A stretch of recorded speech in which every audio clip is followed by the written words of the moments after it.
Rue 1 au Retailleau, le président du groupe Les Républicains au Sénat, espère incarner une droite des valeurs. Le président du groupe Les Républicains, LR, au Sénat, qui a repris la direction du micro-parti de François Fillon, Force républicaine, effectue sa rentrée politique à La Baule, samedi 1er septembre.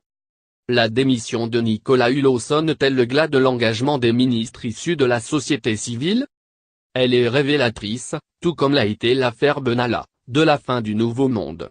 Emmanuel Macron a voulu imposer l'idée d'une république de l'exemple, de la vertu publique. L'affaire Benalla a montré au contraire que nous nous trouvons dans le règne du bon plaisir, cela nous ramène à l'ancien régime, et, pour ce qui concerne Nicolas Hulot, dans celui du double langage. Malgré son rang de ministre d'État, il a été choisi comme faire-valoir.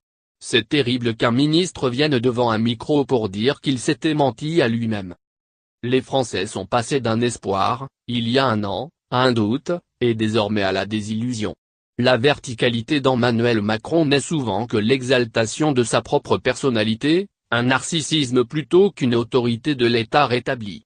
Elle devrait profiter à tous, mais elle n'est qu'à son seul service. Vous retrouvez-vous néanmoins dans les réformes économiques du gouvernement? La désillusion des Français vient du fait qu'Emmanuel Macron avait dit pendant sa campagne que tous les politiques avaient échoué depuis 30 ans. Or, sa propre politique ne produit pas de résultats.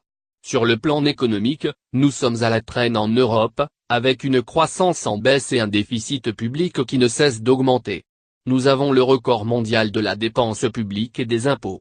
Le chômage ne décroît pas. Emmanuel Macron se rêvait en grand transformateur, il fait la politique du petit raboteur.